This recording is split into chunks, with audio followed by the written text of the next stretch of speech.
सबको आवाज आ रही है? Clear everyone? Am I audible to all? Yes, sir. Okay. So today's topic will be Lokpal or Lokayuक्त we are going to discuss. So कल का previous topic क्या होता कल? सर आपका नेटवर्क का थोड़ा इशू है सर। आवाज कट रही है क्या? हाँ, आपके नेटवर्क का थोड़ा इशू है, बैंडविड्थ कम है। नेट कनेक्शन एक बार चेक कर लीजिए प्रॉपर। सर कंटिन्यू कीजिए सर।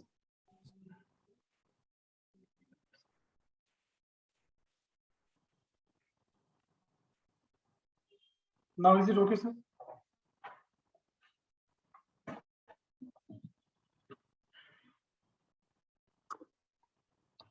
अभी क्लियर आ रहा है सर?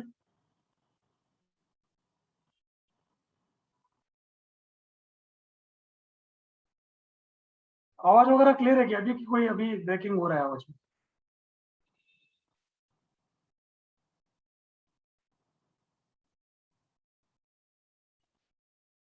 अशोक सर आवाज अभी क्लियर आ रही है क्या? कल्पेश हाँ सर, मुझे क्लियर है। क्लियर है ना? तो okay, it's okay, fine. Previous class में कौन सा टॉपिक डिस्कस किया था हमने? वो which topic we were discussing? CBI finish कर दिया। इट वाज सीबीआई फिनिश कर दिया। हाँ, सीबीआई हमने दिया था। सीबीआई एक नया चैप्टर इंडियन पॉलिटी में ऐड किया गया लक्ष्मीकांत के द्वारा। तो CBI is the latest new chapter and CBI जैसे और भी कुछ चैप्टर्स से हम उनको डिस्कस करेंगे। तो आज का मेन टॉपिक रहेगा अपना लोकपाल और लोकायुक्त। तो बेसिकली मैं आपको स्क्रीन शेयर करता हूँ। लोकपाल और लोकायुक्त क्या होता है, लोकपाल का मतलब क्या है, लोकायुक्त का मतलब क्या होता है, दोनों में डिफरेंस क्या होता है। जैसे इसके पहले हमने कुछ टॉपिक डिस्कस किया था, जैसे सीवीसी सेंट्रल विजिलेंस कमीशन। ये मी नोट 8 प्रो को ने नाम अपना चेंज कर लो, मी नोट 8 प्रो, एमआई मी या MI something, MI note pro 8 pro नाम को रिप्लेस करो, अपना जो नाम होगा वो अपना नाम को लिखो वहां पे चेंज कर दो।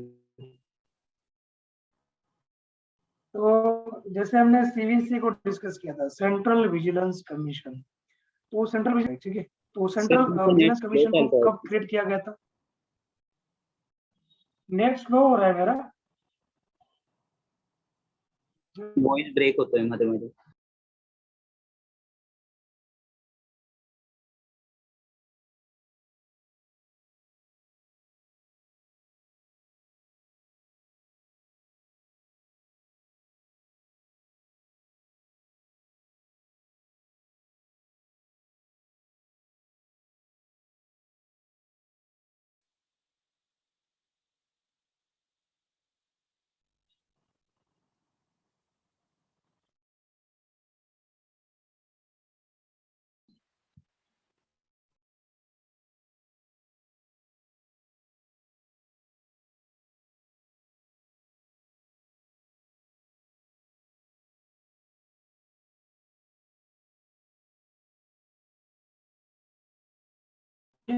Is it clear now? Is it clear or still breaking? Why still breaking, बताइए जल्दी। हाँ Siddhesh, is it clear now?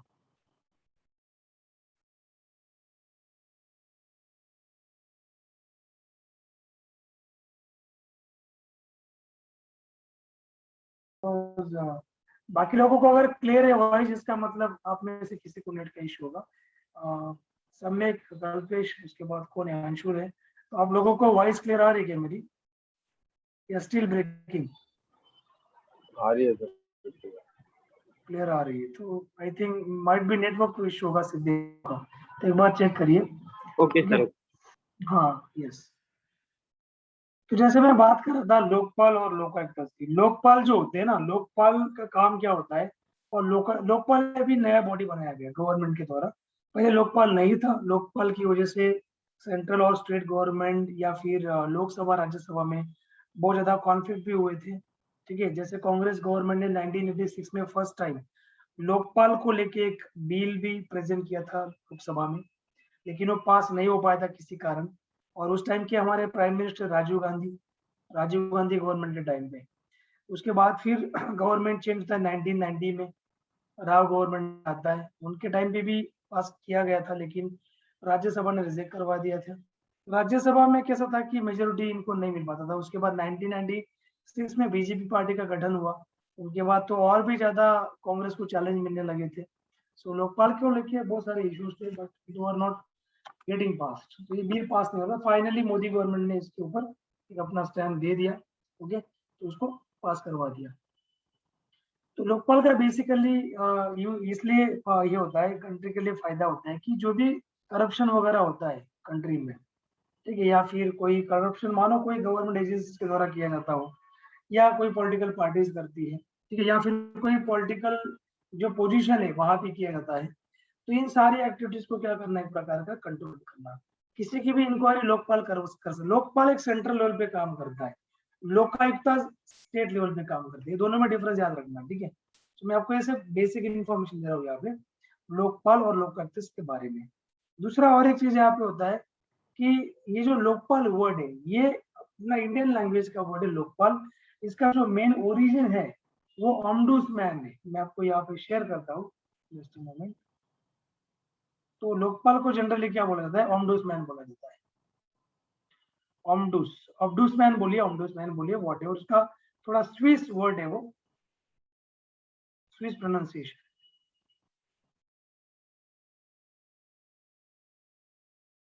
Ombudsman, ठीक है। तो आपको ये स्क्रीन पे मैं शेयर किया ऑलरेडी, मैं स्क्रीन ओपन करूंगा तो आपको दिख जाएगा।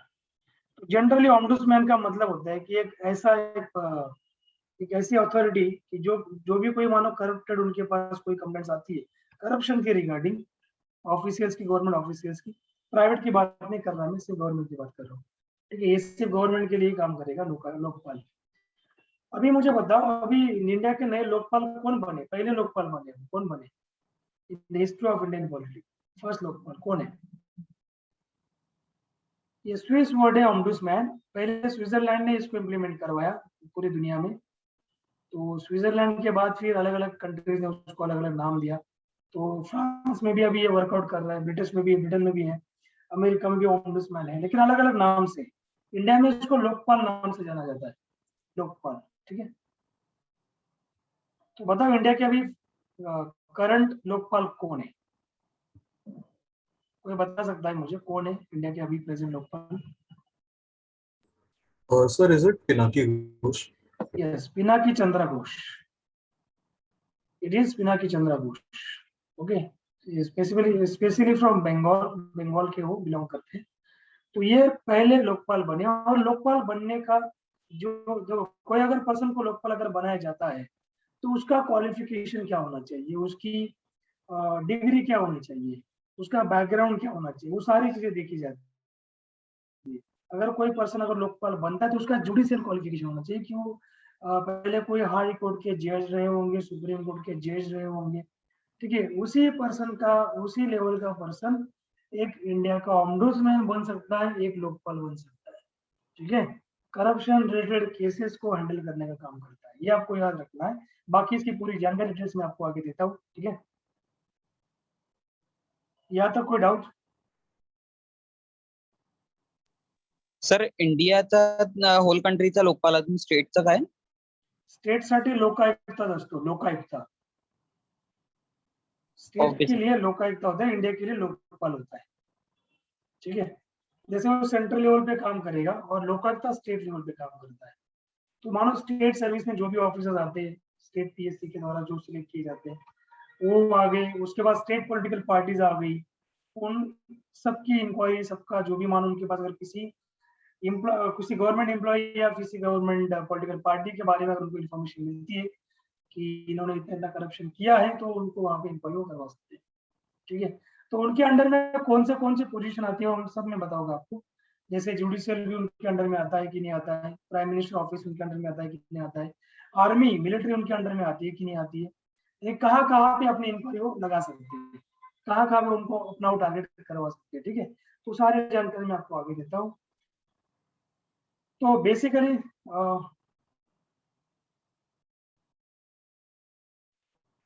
यहाँ देख लो ग्लोबल सिनेरियो और लोकायुक्त का। देखो यहाँ उन्होंने दिया है आपको लोकपाल और लोकायुक्त। तो ग्लोबल सिनेरियो हम जानने की कोशिश करते हैं जैसे मैंने अभी अभी आपको बताया कि दुनिया में पहला जो ओम्बुड्समैन नाम का एक, ओम्बुड्समैन एक स्विस लैंग्वेज का एक वर्ड है, उसी से लोकपाल बना है। ठीक है, हमने लोकपाल और लोकायुक्त, ये स्टेट के लिए करेगा और ये सेंटर के लिए काम करेगा। तो अभी आपने देखा होगा जो भी आज जो मॉडर्न कंट्रीज है दुनिया की, हर जगह पे ऑलमोस्ट लोकपाल या फिर ओम्बुड्समैन हर जगह पे आपको दिखेगा। ठीक है, तो जैसे जनरली देखिए यहाँ पे, so modern democratic states are characterised by welfare orientation. अगर किसी भी मॉडर्न कंट्री, अगर हम किसी भी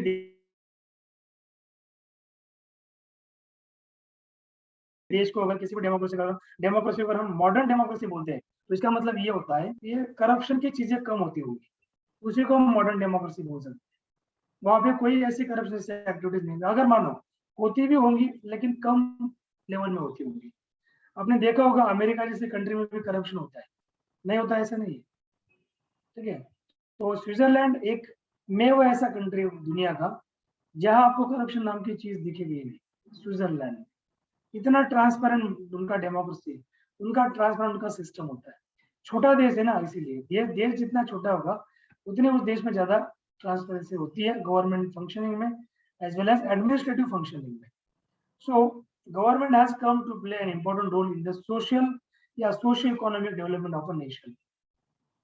तो देश में जनरली डेमोक्रेसी में क्या होता है कि गवर्नमेंट जो भी डेमोक्रेटिकली इलेक्ट किया जाता है, उनको कंट्री के वेलफेयर के बारे में सोचना पड़ता है। तो कंट्री को और वो कितना एक कल्याणकारी देश बना सकता है किसी भी कंट्री को, तो वो गवर्नमेंट पूरा डिपेंड करता है।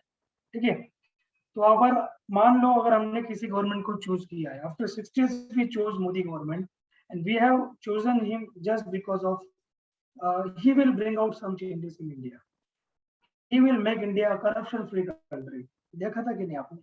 आपने देखा होगा 2014 के पहले बहुत सारी इंडिया में एक्टिविटीज की गई थी करप्शन के खिलाफ, बहुत ज्यादा करप्शन के स्कैम्स ओपन किए जाते थे पहले।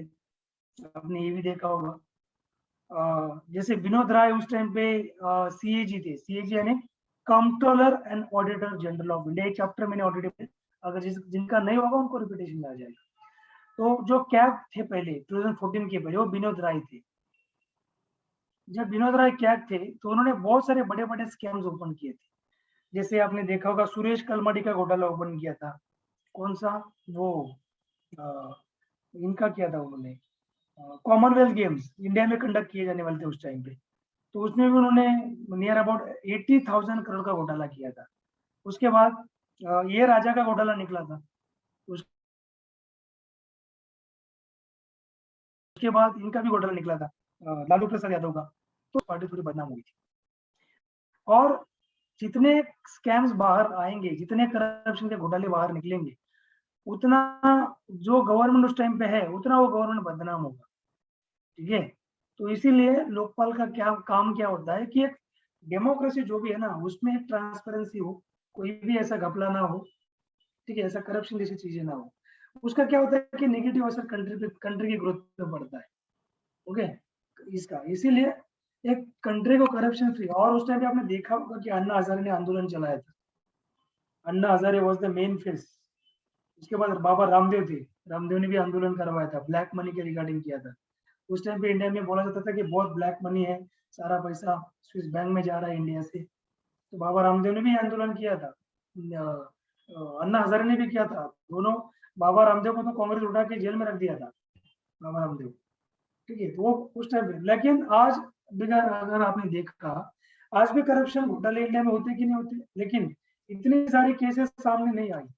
होते भी होंगे शायद, अभी डिजिटल इंडिया है, उस टाइम पे डिजिटल इंडिया नहीं था। उस टाइम पे कैश पे चलने वाला इंडिया था, आज कैशलेस इंडिया है, यानी कि डिजिटल इंडिया है। आज होते भी होंगे करप्शन, लेकिन आपको समझ में नहीं आएगा। डिजिटल में करप्शन समझ में नहीं आता, बिकॉज क्या होता है कि सारा पैसा जो भी होता है गवर्नमेंट के पास एक एक सिस्टम में रहता है, पैसा इधर उधर कभी नहीं होगा। आज मुझे आप बताइए, जब आप कहीं पे गाड़ी पार्क करते हो, आप मुंबई में रहते हो, मैं भी मुंबई में रहता हूँ, लेकिन आप कहीं पे गाड़ी पार्क करते हो, ठीक है, तो अगर सपोज आपकी गाड़ी आउट पार्किंग में है, पार्किंग में नहीं है, आउट ऑफ पार्किंग है, तो ट्रैफिक पुलिस सीधा आएगा, क्या करेगा, तो गाड़ी उठा के लेके जाएगा, या तो गाड़ी की फोटो खींच लेगा। गाड़ी की फोटो खींचेगा तो आपको डायरेक्टली बिल पेमेंट आ जाएगा कि भाई आपको इतना चार्ज पे करना है। यानी कि समझ लो अभी उनके पास मशीन है, मशीन से आपको पावती बिल देंगे। पहले ऐसा नहीं होता था, पहले क्या था भाई दे दो 200 रुपए, दे दो 100 रुपए, तो काम चल जाता था। अभी थोड़ा ऐसा नहीं हो रहा है, आप कहीं ना कहीं आपको दिखेगा ये चीजें कम हो रही है। तो लोकपाल वही चीज को क्या करता है, सिस्टम को ट्रांसपेरेंट करने की कोशिश करता है, ठीक है। तो हमने बेसिक देखा, उसके बाद this has resulted in the expansion of bureaucracy. तो इसके कारण क्या हो कि ब्यूरोक्रेसी यानी नौकरशाही जिसको हम बोलते हैं, ब्यूरोक्रेसी में कौन आता है, जितने भी यूपीएससी दे के आईएएस बनते हैं, एमपीएससी दे के जो अधिकारी बनते हैं, ऑफिसर्स बनते हैं, वो इसको सबको क्या कहते हैं, ब्यूरोक्रेसी बोला जाता है, गवर्नमेंट सिस्टम जिनको ब्यूरोक्रेसी बोला जाता है, ठीक है। And the multiplication of administrative process. तो लोकपाल का एक इम्पैक्ट ऐसा हुआ है कि इसका सीधा इम्पैक्ट किसमें होता है, ब्यूरोक्रेसी का एक्सपेंशन पे होता है, और उसके बाद प्रोसेसेस है, जो प्रशासकीय जो प्रक्रिया चलती है प्रशासन की, तो उसका मल्टीप्लिकेशन यानी कि वो ज्यादा एक बड़े स्केल पे क्या होगी, राइज होगी, इंक्रीज होगी, which in turn increase the administrative power, वो एडमिनिस्ट्रेटिव पावर को भी बढ़ाएगा, and description enjoy by the civil servants at different levels of the government. आपने देखा होगा गवर्नमेंट सिस्टम एक नहीं है, गवर्नमेंट बहुत बहुत बड़ा गवर्नमेंट है। एक डिपार्टमेंट होता है गवर्नमेंट का, नहीं, there are many departments, so many departments, और हर डिपार्टमेंट एक्टिविटीज पहले चलती थी। अब हर डिपार्टमेंट को डिजिटली गवर्नमेंट ने अभी प्रेजेंटली कनेक्ट करवाया है। लेकिन क्या होता था कि अगर ऐसी कोई प्रैक्टिस होती नहीं, सिविल सर्वेंट्स को भी क्या होता, देखो आजकल थोड़ा सा ये कम होता है, लेकिन पहले क्या होता था, आज अभी देखो मैंने कल ही एक न्यूज देखी थी, टेलीग्राम पे एक न्यूज आर्टिकल का न्यूज था, यानी कि कट पीस किसी ने डाला होगा, ग्रुप पे डाला था, उसमें ये दिया था कि अगर सपोज कोई भी अगर आईएएस आईपीएस ऑफिसर है या फिर कोई भी बड़े लेवल का ऑफिसर है, अगर वो करप्शन या ब्राइब लेते हुए अगर पकड़ा गया, करप्शन में अगर उसका नाम आता है सामने, अगर वो दोषी पाया जाता है, तो उसको अभी निलंबित नहीं करेंगे, सस्पेंड नहीं करेंगे, सीधा डिसमिस किया जाएगा। सीधा क्या होगा, डिसमिस। तो डिसमिस यानी वो नौकरी से गया, आउट हो गया। सस्पेंशन में क्या होता है, सस्पेंशन 1-2 महीने का हो सकता है, बराबर, डिसमिसल परमानेंट आउट, ठीक है। तो ये रिसेंटली अभी 2 दिन पहले ही मैंने न्यूज देखा था टेलीग्राम में। तो why the civil servant different, तो क्या होता है कि सिविल सर्वेंट भी अगर लोकपाल जैसी चीज अगर कंट्री में होती है, तो सिविल सर्वेंट भी अपना एक पावर को एंजॉय कर पाते, अपना काम वो अच्छे से कर पाते। करप्शन में क्या होता है कि उनको दबाने की कोशिश की जाती है, करप्शन देके। ओके, अगर कोई कितना भी अच्छा सिविल सर्वेंट हो, मानो वो ट्रांसपेरेंट काम करने की कोशिश करता है, इंडिया जैसी कंट्री में टिक पाएगा या नहीं, उसको एक तो उनको बदनाम किया जाएगा या फिर उनको उड़ा दिया।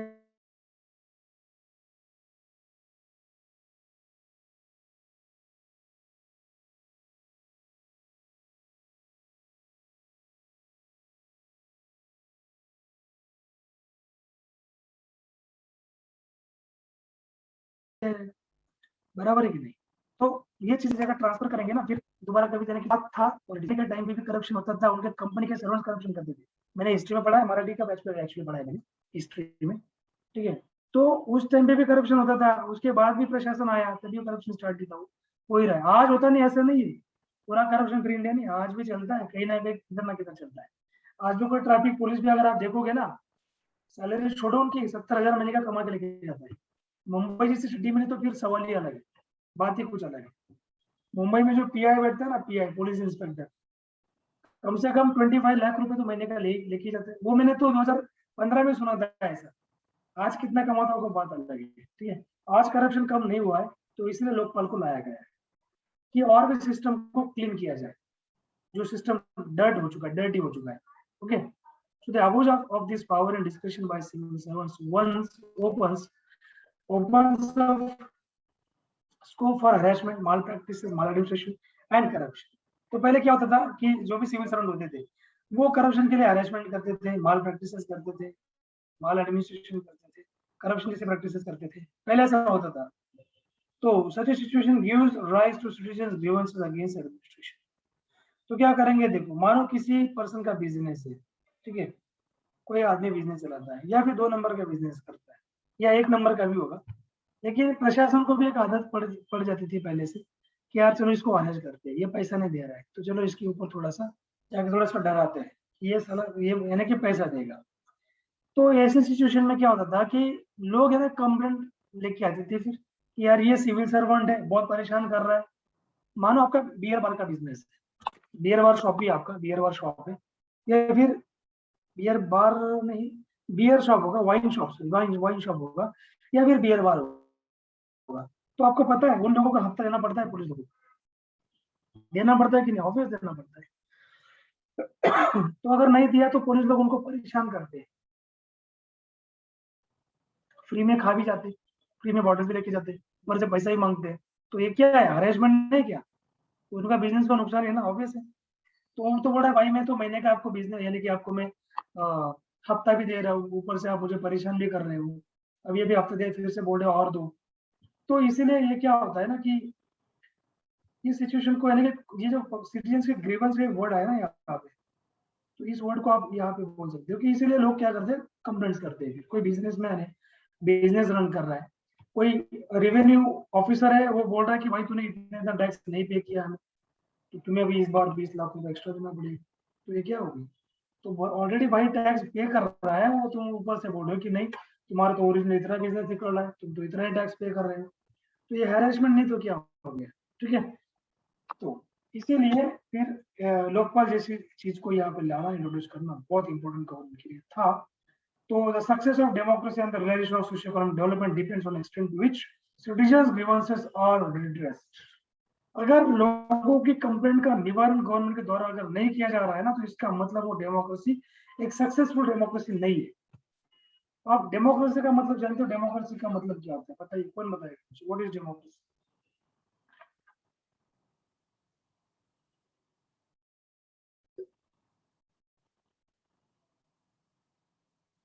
बताइए डेमोक्रेसी क्या होता सर बेसिकली है? जहाँ पे people has the power in their hmm, यहाँ पर मैंने पढ़ा था, डेमोक्रेसी को डिटेल में बताया था मैंने। दो प्रकार की वर्ल्ड में डेमोक्रेसी होती है, डायरेक्ट और इनडायरेक्ट। इंडिया में डायरेक्ट डेमोक्रेसी नहीं, indirect democracy. So people are the main source of power. जहाँ पावर थे ना, उसी को डेमोक्रेसी बोला जाता है, कि लोगों के कारण ही आज जो सत्ता में बैठे ना, वो हमारे कारण बैठे। ठीक है, वो बॉस नहीं वहां पे, उनको लोगों को सर्व करना है, लोगों की कंप्लेंट्स को उनको सॉर्ट आउट करना है, सॉल्व करना है, लोगों की प्रॉब्लम्स को समझना है, लोगों को जो प्रोमिस की उनको कंप्लीट करना है। तो फिर अगर ये चीज नहीं की करता ना कोई गवर्नमेंट या कोई डेमोक्रेसी, वो फेल डेमोक्रेसी कंसिडर किया जाएगा। तो किसी भी डेमोक्रेसी का सक्सेस जो होता है, वो अपने लोगों की, अपने सिटीजन्स की कंप्लेंट्स को कितना सॉल्व करता है, ग्रीवेंसेस एंड कंप्लेंट्स, तो उसी को बोलते हैं सक्सेस डेमोक्रेसी। सो इसीलिए इंस्टीट्यूशनल डिवाइसेस जो है उनको क्रिएट किया गया, जैसे लोकपाल जैसे डिवाइसेस को अलग अलग पार्ट्स में दुनिया की, ठीक है, लोकपाल जैसे डिवाइसेस को किसके लिए? टू डील विद द लोगों की कंप्लेंट्स को डील करने के लिए। तो ये हर एक दुनिया की हर एक कंट्री में आपने देखा होगा, कुछ कंट्रीज के गवर्नमेंट बहुत जबरदस्त काम करते हैं, इसलिए आज वो कंट्रीज बहुत सक्सेसफुल है। ठीक है, जब तक वो अपना ट्रेडिशनल व्यू पॉइंट नहीं छोड़ते तब तक वो कंट्री एक सक्सेसफुल नहीं बन पाता। आज अमेरिका जैसी कंट्री देख लो आप, या फिर आप यूरोपियन के कुछ जो स्कैंडिनेवियन कंट्रीज है, वहाँ कंट्रीज का एडमिनिस्ट्रेशन देख लो आप।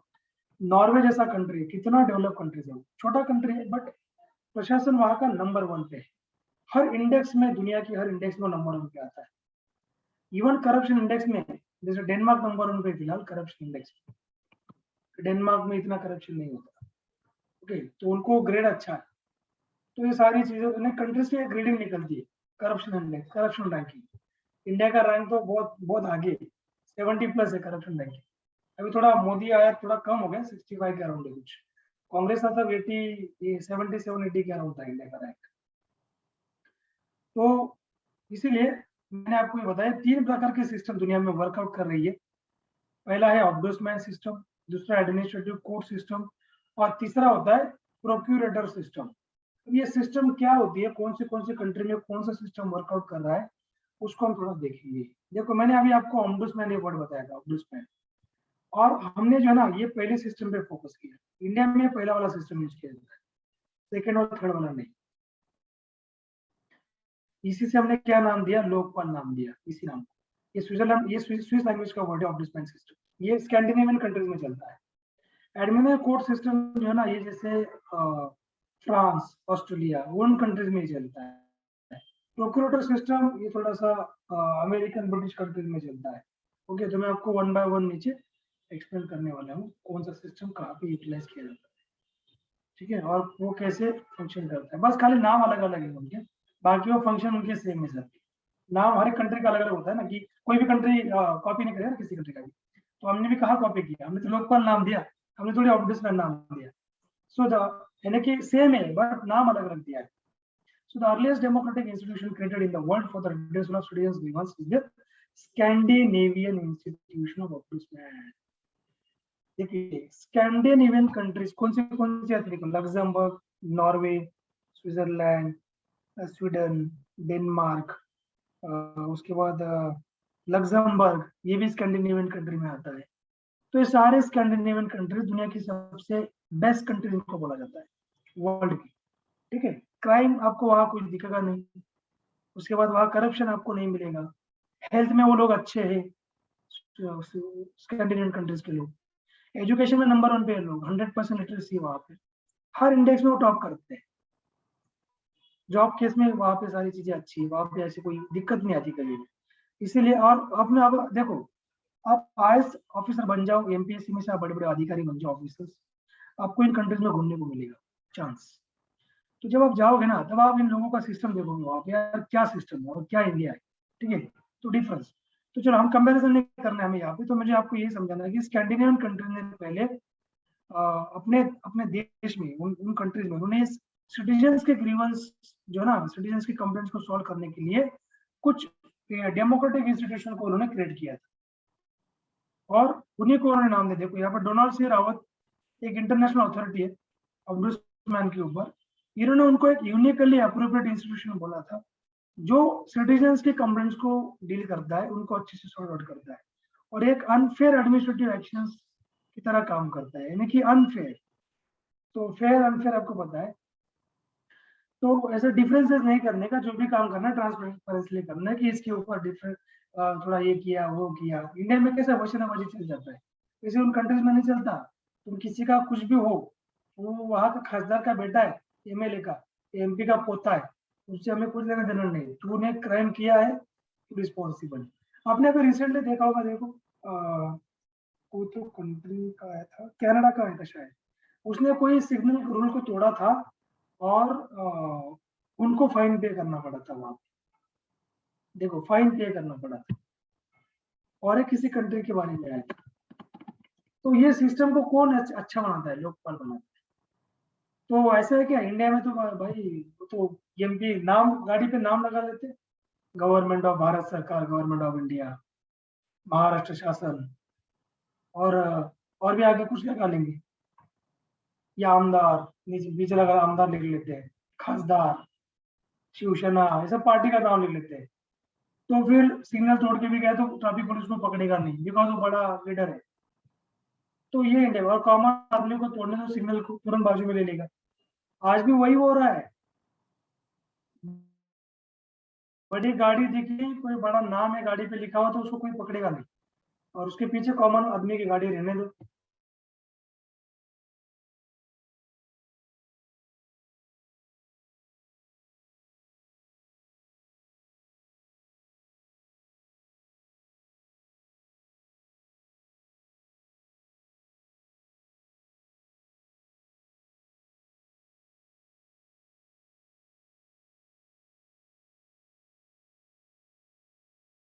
उसको बोलेगा भाई आओ बाजू में, तुरंत बाजू में कर लेगा। इंडिया में अभी भी डिफरेंस बहुत ज्यादा होते हैं, तो वहां पे so the institution of ombudsman was first created किया था। ओके, डेट याद रखना, इट्स वेरी इंपॉर्टेंट, एग्जाम में आपको पूछा जाएगा कि पहला ऑम्बुड्समैन का इंस्टीट्यूशन कहाँ पे आया था, स्वीडन में आया था, कब आया था, 1809 में आया था।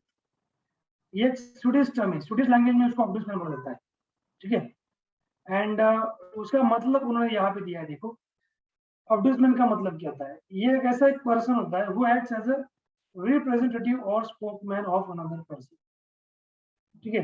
एक दूसरे पर्सन का एक रिप्रेजेंटेटिव के नाते ये काम करता है, या फिर स्पोक्समैन के नाते ये काम करता है अनदर पर्सन का। यानी कि मानो अगर देख लो, जैसे फॉर एग्जांपल, जैसे आपको कुछ अगर हुआ है, ठीक है, तो आप किसके पास जाते हो? अगर मानो कुछ लग गया हाथ को वगैरह, हम डॉक्टर के पास जाते हैं। वैसे अगर आपको कोई अगर पर्सनल इश्यू आ गया तो आप किसके पास जाओगे? स्विट्जरलैंड में आप ऑब्डसमैन के पास जाओगे। वहां पे तो ऐसा है ना, कोई भी आदमी वहां का गलती नहीं करता। अगर कोई ऑफिसर से अगर गलती हो जाए ना तो ऑफिसर को पेनल्टी पड़ती है वहां। इंडिया में देखो नहीं भाई, आईएएस ऑफिसर है, क्या होगा उसको? उसके लिए तो सारी चीजें माफ है, सारे गुने माफ है, ऐसा नहीं होता ना। ठीक है, तो फिर उसको हम बोलते हैं वहां पे ombudsman. So according to Donald C Rowat इन्होंने ये कहा है कि ombudsman refers to an officer appointed by the legislature to handle complaints against administrative and judicial action. Administrative action, judicial action, इनके खिलाफ जो कंप्लेंट्स आती है लोगों के द्वारा, उनको एड्रेस करने के लिए, रेफर करने के लिए लेजिस्लेचर जो होता है ना, लेजिस्लेचर को हम क्या बोलते हैं? विधिमंडल।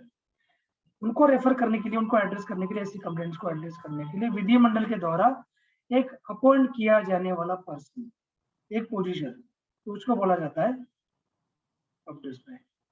तो स्वीडिश ऑब्डसमैन ये सिटीजन्स के ग्रीवेंसेस को डील करता है। तो किस तरह डील करेगा मैं आपको बताता हूँ, किस तरह से डील करता है। ठीक है, तो उन्होंने आगे दिया है, बस सेम इंडिया के केस में हमें उड़ाना है। ठीक है, इंडिया के केस में भी सेम ही होता है, थोड़ा सा अलग अलग है। देखो, अब्यूज ऑफ एडमिनिस्ट्रेटिव डिस्क्रेशन, पहला पॉइंट उन्होंने दिया है कि abuse of administrative discretion.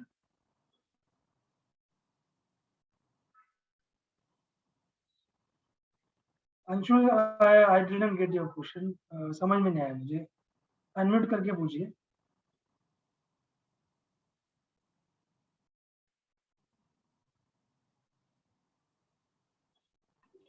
Sir ombudsman है कि ओम्बड्समैन है?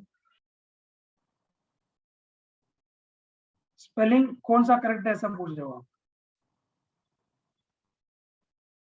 स्पेलिंग आप पूछ रहे हो या क्या?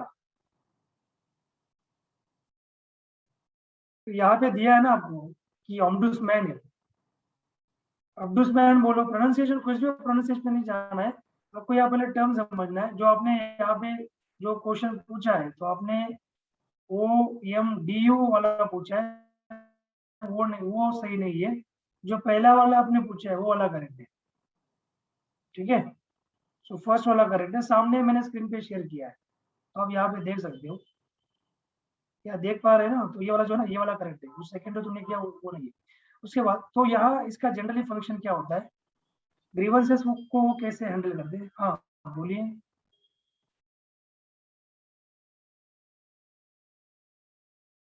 तो ग्रीवेंसेस से किस तरह से हैंडल करेगा? पहला यानी कि अब्यूज ऑफ एडमिनिस्ट्रेटिव डिस्क्रेशन। तो देखिए, अब्यूज ऑफ एडमिनिस्ट्रेटिव डिस्क्रेशन का मतलब क्या होता है? That is misuse of official power and authority. Misuse कैसे होगा? जैसे फॉर एग्जांपल आप कोई आईएएस ऑफिसर बने हो और आप रिश्वतखोरी करते हो, तो इसका मतलब क्या है? This is the abuse to your administrative discretion, this is the misuse of power. या आप आईएएस ऑफिसर बने और आप कुछ अलग अलग काम कर रहे हो बाहर, ठीक है, कुछ ऐसा काम कर रहे हैं जो आपके जो रूल्स रेगुलेशन में नहीं आता, उसके बाहर है, जो आपको परमिटेड नहीं है उस अकॉर्डिंग, तो मिसयूज ऑफ पावर है। आप एक आईएएस ऑफिसर हो और आपने दुबई में कोई फ्लैट खरीद के रखा है, सही है क्या? नहीं, ये पब्लिक का मनी लेके आपने किया होगा। सो उसके बाद नेक्स्ट है माल एडमिनिस्ट्रेशन। माल एडमिनिस्ट्रेशन का मतलब होता है कि inefficiency in achieving the targets. देखो, जो भी कुछ टारगेट वगैरह उनका होगा, मंथली वगैरह जो भी कुछ टारगेट उनको दिया जाता है, मान लो कोई महानगर पालिका का आयुक्त है, बृहन्मुंबई महानगर पालिका की सीईओ है, तो उनको कुछ टारगेट दिया होगा, यानी कि उनका एक टारगेट होता है, ऐसा नहीं कि बस नाम के लिए बैठा है वहां पे और काम कुछ नहीं कर रहा है, ऐसा नहीं होता है। तो उनका भी एक टारगेट होता है, उनको भी एक रेवेन्यू कलेक्शन का टारगेट दिया जाता है कि कितना रेवेन्यू आना चाहिए, कितना रेवेन्यू सरकार के पास जा रहा है। उसमें अगर उनकी इनएफिशिएंसी अगर होगी, वो अगर अच्छे से परफॉर्म नहीं कर पा रहा है, तो इसको बोलते हैं माल एडमिनिस्ट्रेशन। तीसरा, एडमिनिस्ट्रेटिव करप्शन, ये एक चीज है, इसको कंट्रोल करने का काम करता है। So that is demanding bribery for doing things, कोई भी चीज करने की जो रिश्वतखोरी करता है, रिश्वत मांगता है। आपने एक मूवी देखा होगा, सबसे मैं आपको बेस्ट मूवी बताता हूँ, गंगा जल मूवी अजय देवगन का। So it is one of the best movies in my list. ठीक है, सो वो एक आईपीएस ऑफिसर होते हैं, वो करप्शन नहीं करते, ठीक है, वो करप्ट नहीं होते, एसपी होते हैं, उसमें दिखा है। उनके अंडर का जो सिस्टम होता है ना, he that is totally corrupt, because उनके पहले जो एसपी थे उस रीजन के, उन्होंने वो सिस्टम को, वो एक रियल स्टोरी पे आधारित मूवी है वो, ठीक है। तो उनके पहले जो एसपी वहां पे रहते हैं वो ज्यादा बहुत ज्यादा करप्टेड होते हैं, उनके उनके कारण सिस्टम पूरा करप्ट बन जाता है। अगर ऊपर का ऑफिसर ही करप्टेड है तो नीचे का सिस्टम क्या होगा, करप्ट ही होगा। ओके, तो डिमांडिंग ब्राइबरी वगैरह वगैरह, आपने अगर वो मूवी देखा नहीं होगा तो देखिए। दूसरा और एक मूवी मैं आपको बताऊँ, सत्याग्रह, बेस्ट मूवी है, अजय देवगन की मूवी है, अमिताभ बच्चन जी उसमें। तो अमिताभ बच्चन वहां कलेक्टर के कान के नीचे लगाता है, कलेक्टर को थप्पड़ मारता है, just because administrative corruption, miss use of power, इनके कारण। सो demanding bribery for doing things, ऐसे बहुत सारे मूवीज की देख लो आप, तो जो आप आपको इन चीजों को आप अप्लाई, उसको उसका केस स्टडी आप कर सकते हैं, ठीक है, उनका केस स्टडी आप कर सकते हैं। So nepotism, that is supporting one's own kith and kin in matters like providing employment. जैसे कोई बड़ा अधिकारी ऑफिसर है और वही रिक्रूटमेंट करवाता है, वही पेपर सेट करता है, और उसने फिर अपने ही रिलेटिव्स को बोल दिया कि ऐसा ऐसा क्वेश्चन है, ऐसे टिक कर देना, मैं आपको सिलेक्ट कर लूंगा। वशीनेबाजी बोलती है उसको, वसीला चलाना, discoursing, that is misbehaviour is kinds, for instance use of abusive language। मानो ऑफिस में वो डिस्कोर्स ही कर रहा है, एम्प्लॉय के साथ अच्छी बात नहीं कर रहा है, कुछ भी उल्टा सुल्टा बोलता है, अपने सेक्रेटरी को कुछ भी गाली गलौज करता है, तो दिस इज नॉट करेक्ट। तो ये जो चीजें मैंने आपको बताई ना, तो इस तरह से स्टडीज का जो अब्दुसमैन है वो काम करता है, ठीक है। तो उस तरह से मैं आपको बताता हूँ आगे। The Swedish ombudsman is appointed by the parliament. उनका जो अब्दुसमैन होता है वो पार्लियामेंट उसको अपॉइंट करता है। कितने साल के लिए, 4 साल के लिए करता है अपॉइंट। इंडिया के केस में आगे आपको बताऊंगा, पहले वो समझ लेना। ये can be remove only by the parliament. वहां का जो अब्दुसमैन होता है उसको सिर्फ पार्लियामेंट ही हटाएगा। और किस आधार पे हटाएगा, loss of confidence in him. अगर मानो उसका ऐसा लगता है उनके पार्लियामेंट का भी कुछ काम का नहीं है, तो इफेक्टिव आदमी इसको हटा देते हैं, तो फिर loss of, lack of confidence के कारण उनको हटा दिया जाएगा उनके पार्लियामेंट के द्वारा। पार्लियामेंट ही अपॉइंट कर लेगी, पार्लियामेंट ही उसको हटाएगी। उसके बाद उनको अपना एनुअल रिपोर्ट सबमिट करना पड़ता है पार्लियामेंट को, वहां के अब्दुसमैन को। ये स्विस का बता रहा हूँ मैं, और इसीलिए उनको एक पार्लियामेंट्री अब्दुसमैन भी बोला जाता है उसी कारण, just because he has to submit his annual report to the parliament. उसके बाद he is independent of the parliament. Parliament से उसको इंडिपेंडेंट किया जाता है, थोड़ा सेपरेट किया जाता है। तो as well as executive and judicial authority, उससे भी वो थोड़ा सेपरेट उसको किया जाता है, इंडिपेंडेंट होता है, डिपेंडेंट नहीं होता parliament, is independent of the parliament. तो जो भी अपना डिसीजन लेगा, अपना निर्णय लेगा, तो क्या लेगा, इंडिपेंडेंटली लेगा। ना एग्जीक्यूटिव को पूछेगा ना जुडिशियल को पूछेगा।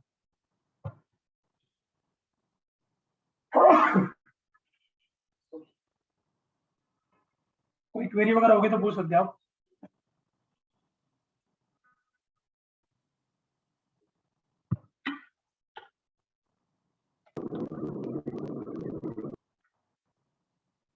सिद्धेश बोलिए। कंडिशन काय? काय बोललास? तुझा वॉइस कटतोय ऍक्च्युअली, तुला नेटवर्कचा इश्यू होईल सर क्वालिफिकेशंस कसली क्वालिफिकेशन?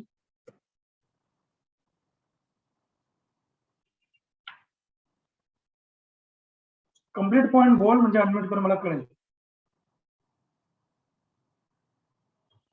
ठीक है, चलो। सो अब्दुसमैन इज ए कॉन्स्टिट्यूशनल अथॉरिटी। एक कॉन्स्टिट्यूशनल अथॉरिटी होता है। कॉन्स्टिट्यूशन का मतलब क्या है, स्विट्जरलैंड में उनको एक कॉन्स्टिट्यूशनल स्टेटस दिया जाता है। कॉन्स्टिट्यूशनल स्टेटस का मतलब ये होता है कि उनको ज्यादा पावर दी जाती है कि वो कॉन्स्टिट्यूशन के अंडर में आएगा, उनका रेफरेंस उनके कॉन्स्टिट्यूशन में रहेगा, और वो पूरी पावर एंजॉय करते हैं। जैसे कि किसी भी लॉ, किसी भी रेगुलेशंस, जो भी पब्लिक ऑफिस के लिए बनाए गए हैं, वो सारे जितने भी पावर वगैरह उनको है, वो पूरा एंजॉय करेंगे पावर का। यानी कॉन्स्टिट्यूशनल अथॉरिटी होने के कारण ये सब वो कर सकते हैं, and see that they discharge their duties properly. वो भी चेक कर सकते हैं कि वो उनकी ड्यूटीज प्रॉपर्ली डिस्चार्ज कर ले, पब्लिक ऑफिस कर रहे कि नहीं कर रहे। सो दूसरे शब्द में अगर बताने गया कि keeps a watch over all public office, सारे पब्लिक ऑफिस के ऊपर उनका वॉच होता है। तो सिविल हो, जुडिशियल हो, मिलिट्री हो, वहां की बात कर रहा हूँ इंडिया की। इंडिया में मिलिट्री पे अभी मिलिट्री के ऊपर ये नहीं है, लोकपाल नहीं लगा है। यानी कि लोकपाल के अंदर मिलिट्री डिपार्टमेंट नहीं आता अभी भी इंडिया में। ये स्विट्जरलैंड क्या है, स्विट्जरलैंड के सारे डिपार्टमेंट आते हैं वहाँ ऑलमोस्ट, सिविल, जुडिशियरी और military, so that they function impartially, कि वो कैसा काम कर रहे हैं, कैसे नहीं कर रहे, इम्पार्शियली काम कर रहे कि नहीं कर रहे, ऑब्जेक्टिवली कर रहे कि नहीं, लीगली काम कर रहे कि नहीं कर रहे, इलीगल काम कर रहे, ये सारी चीजें वो वहाँ पे देखते हैं। दूसरी चीज, he has no power to reverse or quash a decision and has no direct control over administration or the courts. उन्हें बोला कि he has no power to reverse or quash a decision. उनका जो भी अगर डिसीजन होगा, कोई भी डिसीजन लेता है कि ऑब्डसमैन, तो कोई भी डिसीजन उनका इनके डिसीजन के साथ क्लैश नहीं होगा, एडमिनिस्ट्रेशन और कोर्ट्स के साथ वो क्लैश नहीं होगा, तो कोई रिवर्स नहीं होगा, उनके उल्टा नहीं होगा, ठीक है। तो उनको डायरेक्ट कंट्रोल नहीं दिया गया है एडमिनिस्ट्रेशन के ऊपर या कोर्ट्स के ऊपर, कंट्रोल है लेकिन डायरेक्ट कंट्रोल नहीं, सिर्फ वॉच कर सकते हैं, कंट्रोल नहीं है, ठीक है। वॉच करना अलग होता है, कंट्रोल करना अलग होता है। तो ombudsman can act either on the basis of a complaint received from the citizen against unfair administrative action or so motu. So motu का मीनिंग होता है his own initiative, वो अपना ओन इनिशिएटिव के साथ भी किसी चीज को डिसाइड कर सकते हैं। उनको अगर समझ में आता है ऐसे कि यार कोई पब्लिक अथॉरिटी प्रॉपर्ली काम नहीं कर रहा है, उन्होंने खुद अपना इनिशिएटिव लेके एक्शन लिया उनके ऊपर, या फिर कंप्लेंट जो भी सिटीजन उनके पास देंगे उस कंप्लेंट्स के बेसिस पे वो अपनी एक्शन लेते रहेंगे। So he can prosecute any erring official including the judges. तो जजेस के ऊपर भी अपना एक्शन वो दे सकता है, अपनी सुनवाई कर सकता है। So इसी cannot inflict any punishment, वो खुद भी किसी पनिशमेंट से वंचित नहीं रहते वहाँ पे, यानी कि वो फ्री नहीं रहते, ठीक है। So he can prosecute any erring officer including the judges. So he only reports the matter to the higher authorities for taking the necessary corrective action. तो ये चीज होती है। तो उनका थोड़ा वहाँ पे जो होता है, so we can watch all the public officials, और जो भी कुछ उनको अगर ऐसा लगता है कि ही ओनली रिपोर्ट द मैटर, तो मैटर्स को क्या करेंगे, हायर अथॉरिटी को रिपोर्ट करेंगे और उनको बोलेंगे कि आप एक करेक्टिव एक्शन लो इन चीजों के ऊपर। तो स्वदेश इंस्टीट्यूशन हमने यहाँ पे देखा, तो उनके कैरेक्टरिस्टिक्स क्या होते थे, जैसे मैंने आपको बताया कि एग्जीक्यूटिव से वो इंडिपेंडेंट रहते हैं। एग्जीक्यूटिव यानी उनका कार्य, एग्जीक्यूटिव का मतलब जैसे इंडिया में 3 प्रकार के चीज होती है, 3 प्रकार के पार्लियामेंट के विंग्स होते हैं, एक होता है एग्जीक्यूटिव, दूसरा होता है जुडिशियरी, तीसरा होता है लेजिस्लेचर, ठीक है। तो एग्जीक्यूटिव से वो क्या होता है, एग्जीक्यूटिव एक्शन, उनका एक्शन कंप्लीटली इंडिपेंडेंट होते हैं दोनों भी, इम्पार्शियल एंड ऑब्जेक्टिव इन्वेस्टिगेशन उनको करनी पड़ती है कंप्लीट के ऊपर। सो मोटो पावर होता है, अपने इनिशिएटिव के अकॉर्डिंग वो किसी एक्शन को ले सकते हैं अपने हाथ में to start investigations. Uninterrupted access होता है उनको to all the files of administration, प्रशासन की कोई भी फाइल ओपन कर सकता है वहां स्विट्जरलैंड में, और उनको कोई रोक नहीं सकता वहां, तो कोई भी फाइल जो है उसकी वो डिमांड कर सकता है। उसके बाद right to report to the parliament as oppose to the executive, ठीक है। जो राइट टू रिपोर्ट होता है ना, कोई भी पार्लियामेंट को अपना रिपोर्ट वो दे सकता है, उनको राइट है कि पार्लियामेंट को रिपोर्ट करेगा, कोई भी जो रिपोर्ट होता है as propose to the executive, यानी कि जितनी भी फाइल्स अगर वो ओपन करेगा प्रशासन, उसमें से कोई अगर उनको इश्यू होता है, कोई मैटर अगर सामने आता है, कोई प्रॉब्लम, कोई क्वेरी उनके सामने आ रही है, कोई ऐसा इश्यू है, उसका एक रिपोर्ट क्रिएट करेगा, ठीक है, और उसके अकॉर्डिंग वो जो रिपोर्ट है वो पार्लियामेंट को सबमिट करेगा। So wide publicity given to its working in press and other media.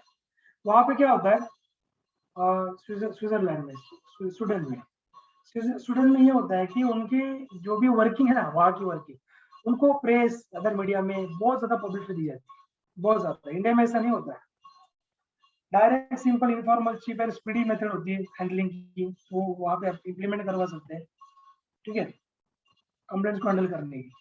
उनके पास कौन सी टेक्निक है, direct simple informal cheap and speedy method उनके पास होती है कंप्लेंट्स को हैंडल करने की। So from Sweden the institution of ombudsman spread to other Scandinavian countries. तो स्वीडन में स्टार्ट हुआ, उसके बाद धीरे धीरे अदर कंट्रीज में स्प्रेड होता गया ये सिस्टम, बाकी कंट्रीज को भी अच्छा लगने लगा, यार बहुत सही सिस्टम है। तो उस अकॉर्डिंग ये, यानी कि जो भी है वो अपने कंट्री में ट्रांसपेरेंसी रखने के लिए सिस्टम बहुत ही इफेक्टिव रहेगा, तो बाकी कंट्रीज ने भी इनको कॉपी करना स्टार्ट किया, ठीक है।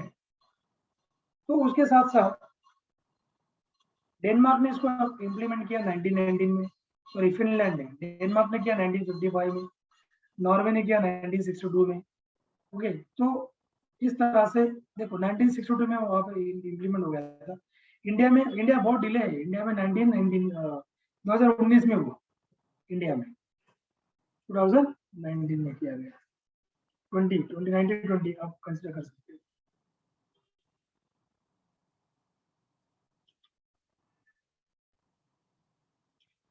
उसके बाद न्यूजीलैंड है। न्यूजीलैंड है पहला कॉमनवेल्थ कंट्री है। मुझे बताइए कॉमनवेल्थ कंट्री क्या होता है? What is Commonwealth country? कौन बताएगा? और सर कॉमनवेल्थ कंट्री का, हाँ बोलिए। इसके ऊपर ब्रिटेन का कभी ना कभी किसी जमाने में कंट्रोल था या फिर राज था। एग्जैक्टली। जिस कंट्री पे ब्रिटिश ने राज किया, ठीक है, 100 साल, 50 साल, 150 साल, कितने भी साल किया, वो उन कंट्रीज का ब्रिटिश ने जब उन कंट्रीज को लीव किया, छोड़ा था, उनको अपनी अपनी पावर दे दी थी, जैसे इंडिया को। जब ब्रिटेन वहां से चला गया उन कंट्रीज से, तो उन कंट्रीज का उन्होंने ग्रुप क्रिएट कर दिया और उनको एक नाम दे गया कॉमनवेल्थ कंट्रीज। और उनका हेड ब्रिटेन की क्वीन रहेगी एलिजाबेथ। ठीक है, तो अभी आपने देखा होगा इंडिया में कॉमनवेल्थ गेम्स कंडक्ट किए जाते हैं या इंटरनेशनल लेवल पे कंडक्ट किए जाते हैं, किसी कंट्री में होते हैं। तो इनका न्यूजीलैंड के ऊपर भी ब्रिटिश का ये था, पावर यानी कंट्रोल था, तो वहां पे अपनी सत्ता चला देते न्यूजीलैंड के ऊपर। तो इसलिए न्यूजीलैंड एक पहला कॉमनवेल्थ कंट्री है, फर्स्ट कॉमनवेल्थ कंट्री दुनिया का, जिन्होंने अब्डुसमैन सिस्टम को अडॉप्ट किया in the form of parliamentary commissioner. और ये कब किया? 1962 में किया था। वहां पे ऑब्डुसमैन नहीं बोला जाता है, वहां पे पार्लियामेंट्री कमिश्नर बोला जाता है। कहां पे? In New Zealand. पार्लियामेंट्री, मैंने आपको कहा ना, हर एक कंट्री में इसको अलग अलग नाम दिया है। कहाँ पे पार्लियामेंट्री कमीशन, कहाँ पे लोकपाल, कहीं पे क्या, कहीं पे क्या, एक्सेट्रा। तो यूनाइटेड किंगडम, इन्होंने भी इस सिस्टम को अडॉप्ट किया और इन्होंने इनको भी लाइक एक सेम नाम दिया, पार्लियामेंट्री कमिश्नर का ही नाम दिया। 1967 में इन्होंने इनको अडॉप्ट किया था, लोकपाल। और उसके बाद 40 ऐसे वर्ल्ड की दुनिया की कंट्रीज थी, इन्होंने इन सिस्टम को अडॉप्ट किया था। इनको बहुत अच्छा लगा कि यार बहुत सही सिस्टम है, तो ऐसे 40 कंट्रीज ने इनको अडॉप्ट किया था। उसमें इंडिया नहीं था। ठीक है, इंडिया में तो बहुत लेट है ना, मैंने आपको कहा था। सो इंडिया में भी आया कहीं ना कहीं 70 के बाद आया था, लेकिन कुछ राज्यों ने अडॉप्ट करना स्टार्ट किया था कि सही सिस्टम, लेकिन एक कॉन्स्टिट्यूशनल फॉर्म में ये आया नहीं था, ऐसे ही अनऑर्गेनाइज तरीके से चलता था इंडिया में। So ombudsman in India is called Lokpal. मैंने आपको बताया था कि इनको इंडिया में क्या बोला जाता है, लोकपाल या लोकायुक्त। लोकायुक्त स्टेट में बोलते हैं। डोनाल्ड सी रावत बोलते हैं कि ये ऑम्बुड्समैन का जो सिस्टम है, जो इंस्टीट्यूशन है, ये डेमोक्रेटिक गवर्नमेंट के लिए एक बुलवर जैसा काम करता है। तो जो भी अगर वहां पे कोई टायरनी होगी, किसी कंट्री में मानो हुकुमशाही चलती है, किसी कंट्री में जुल्म जबरदस्ती शासन चलता है, जुल्म के शासन चलता है, तो ऐसे कंट्रीज के खिलाफ, ऐसे सिस्टम के खिलाफ एक ऐसा काम करता है democratic government, sorry Lokpal system. तो इसलिए जेरोल्ड ने भी कहा था, इन्होंने भी ऑब्डुसमैन को इंस्टीट्यूशनलाइज्ड पब्लिक कॉन्शियस कहा था। ठीक है, तो अलग अलग नाम से अलग अलग लोगों ने इनको कहा है। एग्जाम में आपको ऑनलाइन में पूछा जाएगा कि किसने क्या कहा था। सो एक अनदर यूनिक इंस्टीट्यूशन डिवाइस और लोगों की जो भी ग्रीवेंसेस है, कंप्लेंट्स है, उसको रिड्रेस करने के लिए एक एडमिनिस्ट्रेटिव अथॉरिटी के खिलाफ, और वो था फ्रांस। वो फ्रांस ने क्रिएट किया था और उसको नाम दिया गया है French system of administrative courts. Okay, France ने एक अलग सिस्टम क्रिएट किया था, ये सेकंड सिस्टम था। ऑम्बुड्समैन ये पहला आया था, और मैंने आपको दिया ना, यहाँ पे मैंने आपको 3 सिस्टम दिए ऊपर ऑलरेडी। पहला कौन सा था? This one. सो पहला ऑम्बुड्समैन सिस्टम था, दूसरा एडमिनिस्ट्रेटिव कोर्ट सिस्टम था, तीसरा प्रोक्यूरेटर सिस्टम था। तो ये दूसरा मैंने बोला था आपको कि ये फ्रांस ने क्रिएट किया था। ठीक है, तो नीचे ऑलरेडी उन्होंने दिया है, ये जो सिस्टम था ये फ्रांस ने क्रिएट किया। उसके बाद कितने कितने कौन से कंट्रीज ने इस सिस्टम को अडॉप्ट किया, लेकिन ज्यादा से ज्यादा ऑब्डुसमैन जाता है बहुत सारी कंट्रीज में। और फ्रांस में इसका ट्रेमेंडस सक्सेस फ्रांस में हुआ इस सिस्टम का। तो फिर ये भी बहुत सारे यूरोपियन कंट्रीज में, अफ्रीकन कंट्रीज में स्प्रेड होना शुरू हुआ। जैसे बेल्जियम में चला गया, ग्रीस ने अडॉप्ट किया, टर्की ने इसको अडॉप्ट किया, बहुत सारे कंट्रीज ने इसको अडॉप्ट किया। Administrative court system. Socialistic country था उस टाइम पे USSR, United Soviet States of Russia, China, Poland, Hungary, Czechoslovakia, Romania, European countries है, ठीक है। स्लोवाकिया, रोमानिया, इन्होंने भी एक सिस्टम को क्रिएट किया और उसका नाम था प्रोक्यूरेटर सिस्टम। तो तीसरा सिस्टम, ये यूएसएसआर वाली कंट्रीज ने इसको क्रिएट किया था, सारे यूएसएसआर में थे ये कंट्री, इन्होंने प्रोक्यूरेटर सिस्टम को क्रिएट किया और उसके बाद इन सिस्टम को भी अलग अलग कंट्रीज ने फॉलो किया। It should be noted here that the office of procurator system general is still functioning in Russia. Russia में आज भी इसका ऑफिस है, प्रोक्यूरेटर जनरल उसको कहा जाता है, प्रोक्यूरेटर सिस्टम को प्रोक्यूरेटर जनरल कहा जाता है। ये फिर से हम लोकपाल जैसा काम करते हैं उन कंट्रीज में, अलग अलग कंट्रीज का अलग अलग सिस्टम, ठीक है। और रशिया में इनका टेन्योर 7 साल का होता है प्रोक्यूरेटर जनरल सिस्टम का। अब इंडिया की तरफ हम आ जाते हैं, इंडिया में क्या पोजीशन है, तो चलो वन बाय वन हम इसको डिस्कस करते हैं। इंडिया में क्या पोजीशन, इंडिया में क्या स्टेटस है इसका। लोकपाल आने से पहले बहुत सारे कानून किए गए थे इंडिया में करप्शन को कंट्रोल करने के लिए, उसको चेक एंड बैलेंस करने के लिए। तो ये सारे कानून है, public servants act 1850, IPC 1860, special police establishment act 1941। देख लो आप सारे एक्ट्स पढ़ सकते हो यहाँ से।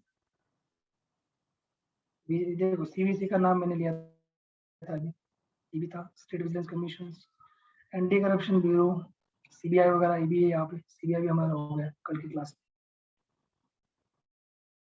में। डिस्ट्रिक्ट विजिलेंस ऑफिसर है, national consumer dispute resolution commission है यहाँ पे। ऐसे बहुत सारे एक्ट्स पास किए गए थे। फाइल टू फील्ड प्रोग्राम है, जैसे केरला में फाइल टू फील्ड प्रोग्राम चलता है, फाइल टू फील्ड। और इस प्रोग्राम में क्या होता है, देखो एक नया इनिशिएटिव उन्होंने लॉन्च किया है। यहाँ पे ऐसा होता है कि जो प्रशासक है, वो प्रशासक क्या करता है, उस जिले का, उस सिटी का प्रशासक, वो किसी गांव या किसी एरिया में जाएगा और वहां पे लोगों से पूछेगा कि भाई आपकी कोई कंप्लेंट है क्या, आपकी कोई शिकायत है, कोई दिक्कत होगी तो प्लीज हमें बताएं। ये केरल स्टेट ने लागू किया है, याद रखना। Kerala is a very progressive state in India, very forward. प्रशासन में नंबर 1 पे केरल इंडिया में। तो अगर आपको पूछा गया फाइल टू फील्ड क्या होता है, तो ये केरल में है। जैसे केरल में तो ये हर एक स्टेट में इसको होना चाहिए, लेकिन कुछ राज्यों में नहीं होता है। प्रशासक कहाँ जाएगा, किसी गांव में, किसी एरिया में, छोटे एरिया में जाएगा, वहाँ लोगों की तकरार, कंप्लेंट वो पूछेगा, वहाँ के लोग कुछ दिक्कत है, कोई प्रॉब्लम है, और फिर उसके अकॉर्डिंग वो अपना एक्शन लेगा। This is very good. आप भी भावी ऑफिसर्स को याद रखना, बहुत ही इंपॉर्टेंट है। जितना आप अच्छे से काम करोगे ना, अच्छे से सिस्टम को इम्प्लीमेंट करोगे, आप भी आगे डिसीजन मेकर बनने वाले हो, इसलिए आपको ये सारी चीजें पता होनी चाहिए, ठीक है। सिस्टम में जाओगे, कोई एमपीएससी में जाएगा, कोई यूपीएससी में जाएगा, तो इनको ये चीजें अभी से आपको पता होना इम्पोर्टेंट है।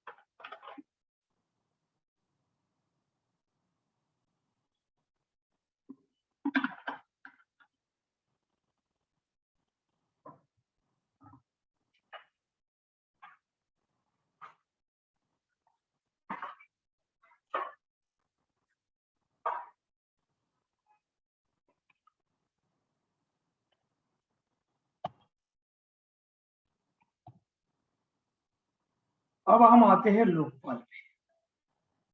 अभी इंडिया का केस है पूरा, अभी यहाँ पे कोई स्विट्जरलैंड नहीं रहेगा, स्टूडेंट नहीं रहेगा। तो एआरसी के बारे में आपको पढ़ना है। जो यूपीएससी की तैयारी करते हैं ना, तो उनको एडमिनिस्ट्रेटिव रिफॉर्म्स के बारे में थोड़ा पढ़ना है। उनको स्पेशली मेंस के सिलेबस में टॉपिक है ARC, administrative reforms commission. ARC क्या करता है, हर 10-15 साल में अपना रिपोर्ट देता है regarding administrative developments in India. India में किस तरह से प्रशासकीय सुधारना, एडमिनिस्ट्रेटिव डेवलपमेंट हो रही है, इसके अकॉर्डिंग वो अपना रिपोर्ट देता है, गवर्नमेंट को सबमिट करता है।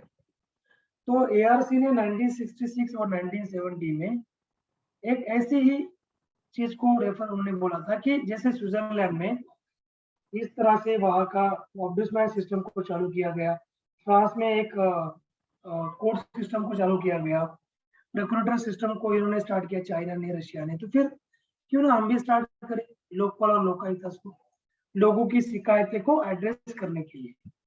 तो ये रिकमेंडेशन किसने दी थी, एआरसी ने दी थी, एडमिनिस्ट्रेटिव रिफॉर्म्स कमीशन।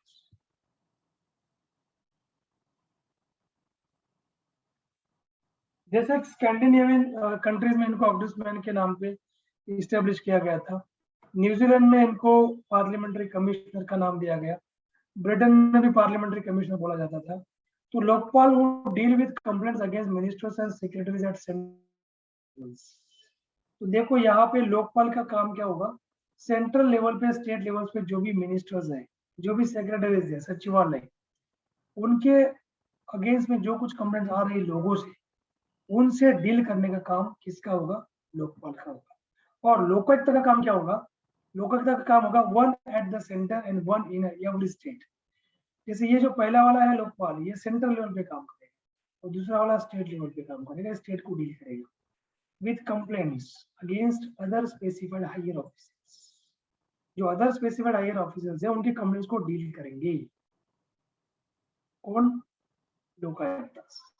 सो एआरसी जो है एडमिनिस्ट्रेटिव रिफॉर्म कमीशन ने, इन्होंने देखो शुरू में क्या किया था, जैसे न्यूजीलैंड में पार्लियामेंट्री कमिश्नर होता है ना, तो न्यूजीलैंड में पार्लियामेंट के कमिश्नर के अंडर कुछ गवर्नमेंट के डिपार्टमेंट नहीं आते, जैसे कि जुडिशरी उनके अंडर में नहीं आता था।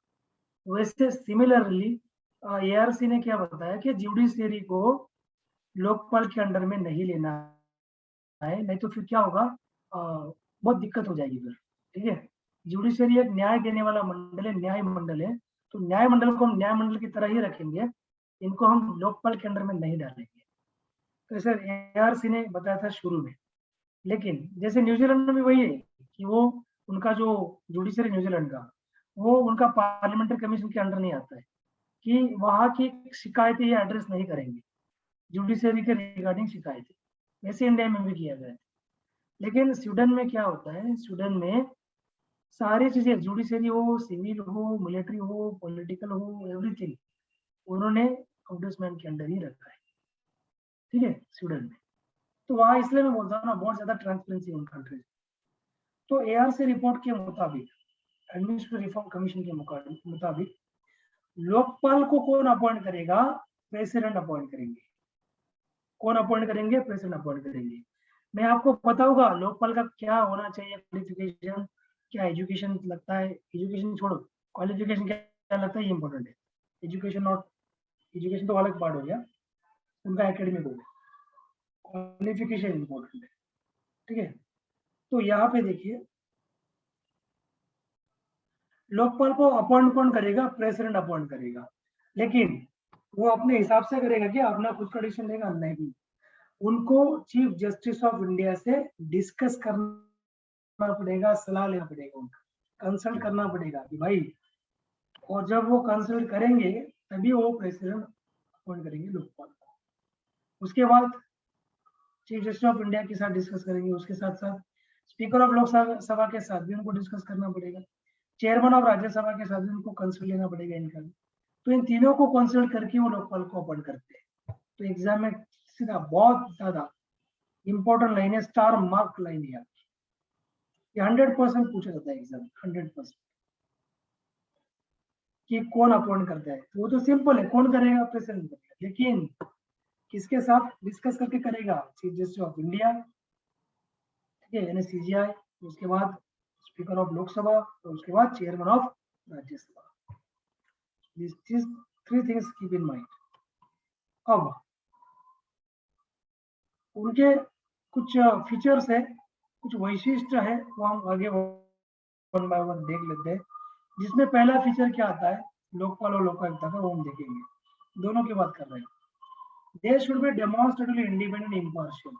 उनको इंडिपेंडेंट होना चाहिए, लेकिन उन्होंने ये नहीं बोला कि एग्जीक्यूटिव से वो इंडिपेंडेंट होने चाहिए, सिर्फ वो इंडिपेंडेंट होने चाहिए, इम्पार्शियल होने चाहिए।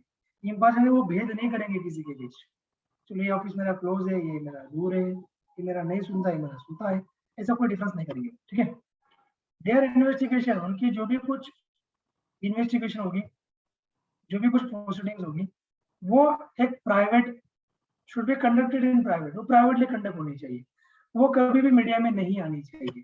जैसे मैंने आपको बताया था, स्टूडेंट का जो ऑब्डुसमैन होता है, वो डायरेक्ट पब्लिकली इन्वेस्टिगेट करेगा, पब्लिकली, तो डायरेक्ट पब्लिक में जाएगा।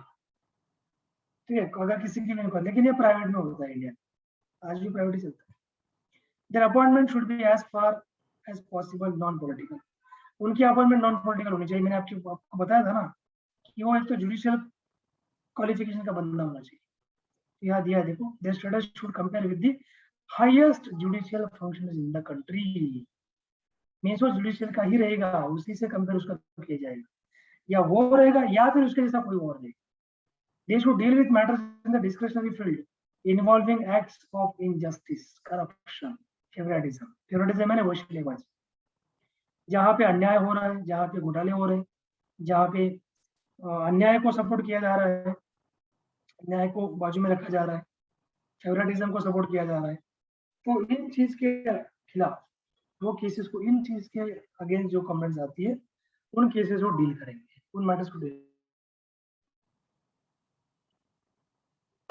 अभी लोकपाल को ऐड किया गया हमारे कॉन्स्टिट्यूशन में, तो इस पे क्वेश्चन बनता ही यूपीएससी 100%। ये थोड़ा हॉट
थोड़ा नेटवर्क इश्यू हो गया था, सो हम डिस्कनेक्ट हो गए थे। तो मैं फिर से सर को बोलता हूँ होस्ट बनाने के लिए।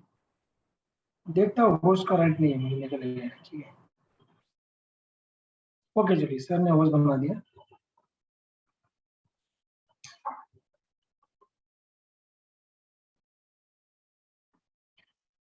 तो यहाँ हमने देखा कि एक नॉन पॉलिटिकल बंदा होना चाहिए, हाईएस्ट जुडिशियल फंक्शनरीज के साथ उसकी क्वालिफिकेशन होनी चाहिए जैसी।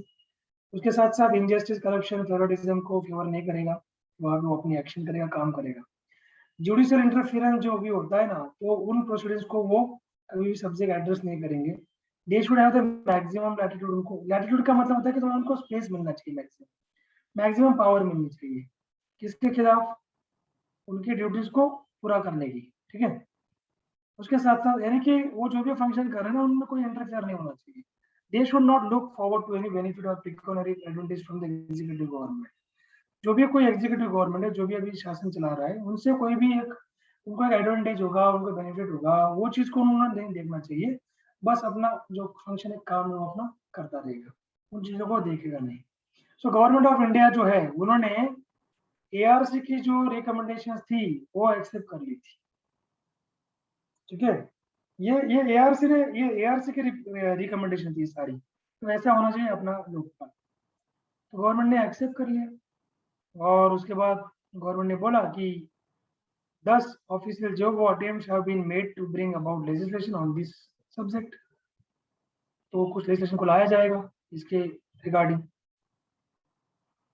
Bills were introduce in the parliament. Okay, so bill को इंट्रोड्यूस किया गया। अभी देखो, पहले क्या किया, पहले एआरसी ने काम किया, इसके ऊपर सर्वे किया, थोड़ा सा इंफॉर्मेशन कलेक्ट करने की कोशिश की कि इस तरह से अगर लोकपाल होता है तो वो सही रहेगा कंट्री के लिए, देश के लिए। तो गवर्नमेंट ने निर्णय लिया, गवर्नमेंट ने बोला कि ठीक है, अच्छी बात है, तो चलो हम इसमें अभी क्या करते हैं कि पार्लियामेंट में इसको नोटिस कराते हैं। तो बिल के तौर पे इसको नोटिस किया गया। पहला बिल इंदिरा गांधी ने लाया था। अगर आपको एग्जाम में पूछा गया ना, तो लोकपाल का पहला बिल किसने लाया था? सबसे पहला, सबसे टॉप पे इंदिरा गांधी, 1968, कांग्रेस गवर्नमेंट। दूसरा 1971 में, ये भी कांग्रेस गवर्नमेंट, लेकिन इंदिरा गांधी उस टाइम भी पीएम थी। 1977 मोरारजी देसाई, जनता गवर्नमेंट था। मोरारजी देसाई तो आपको पता है, इंदिरा गांधी की राइवलरी थी। ठीक है, उसके बाद 1985 में था कांग्रेस गवर्नमेंट, राजीव गांधी का इन्होंने लाया था। दिसंबर 1989 में नेशनल फ्रंट गवर्नमेंट था, ये वीपी सिंह का, इसने लाया था। देवेगौड़ा गवर्नमेंट ने भी इंट्रोड्यूस करवाया था इसको 1996 में। ये है ना, ये सिर्फ इंट्रोड्यूस हुआ था, ये पास नहीं हुआ था। मैंने बताया था ना, बहुत ज्यादा अपोजिशन को मिलता था। लोकसभा में पास कर देगा, राज्यसभा में रिजेक्ट हो जाएगा। ओके, उस तरह से अगस्त 1998 में बीजेपी लेड कोलिशन गवर्नमेंट ने भी इसको, ये वाजपेयी उस टाइम भी पीएम थे, इन्होंने भी इसको पास करने की कोशिश करवाई। इंडिया गवर्नमेंट अगेन 2002 में भी कोशिश करवाई, लेकिन नहीं हो पाया था। और 2011 में यूपीए गवर्नमेंट मनमोहन सिंह के अंडर में था, उस टाइम भी नहीं हो पाया। और उसके बाद फिर से 2011 का मनमोहन सिंह गवर्नमेंट अगस्त में भी किया था इसको पास, रिजेक्ट हो गया था। फिर से दिसंबर में अटेम्प्ट किया था पास करने का, लेकिन नहीं हो पाया था। ओके, सो पहले जो 4 बिल्स थे वो तो लैप्स हो गए थे। वाई? बिकॉज लोकसभा डिसॉल्व हो गई थी। पहले 4 बिल लोकसभा डिसॉल्व का मतलब लोकसभा का कार्यकाल खत्म हो गया था पास करना। ठीक है, जब लोकसभा का 5 साल का जो ड्यूरेशन है वो खत्म हो जाता है, तो उसमें जो भी पेंडिंग बिल्स होते हैं ना, विधेयक वगैरह जो भी व्हाटएवर, तो भी क्या हो जाते हैं, डिसॉल्व लैप्स हो जाते हैं। तो भी लैप्स हो गए थे due to dissolution of Lok Sabha. तो जो पांचवा एक्चुअली विड्रॉ किया गया था गवर्नमेंट के द्वारा, पीछे कर लिया था कि नहीं यार नहीं हुआ पास, तो इसको हटा। 6 नंबर का जो था, 6 एंड 7 नंबर का, देखो अभी तक ऐसे उन्होंने 10 किए थे ना, 10 में से जो 6 और 7 नंबर का जो बिल था ये भी लैप्स हो गया था, बिकॉज 11 और 12 लोकसभा डिसॉल्व हो गई। अगेन 8वां बिल उन्होंने पास किया 2001 में वाजपेयी गवर्नमेंट के टाइम पे। तो इनका भी वही सेम हुआ। 13 लोकसभा जो थी 2004 में वो डिसॉल्व हो गई, उसका कार्यकाल खत्म हो गया था, लेकिन ये पास नहीं हो पाया। तो 9th बिल 2011 का, इसको भी मनमोहन सिंह गवर्नमेंट ने विड्रॉ कर लिया था, किसी डिफरेंसेस के कारण नहीं हो पा रहा था। तो लोकपाल एंड लोक आयुक्त एक्ट 2013, तो 13 में एक कानून बनाया गया। कौन सा? लोकपाल एंड लोक आयुक्त एक्ट। तो इसी कुछ फीचर को डिस्कस कर लेते हैं।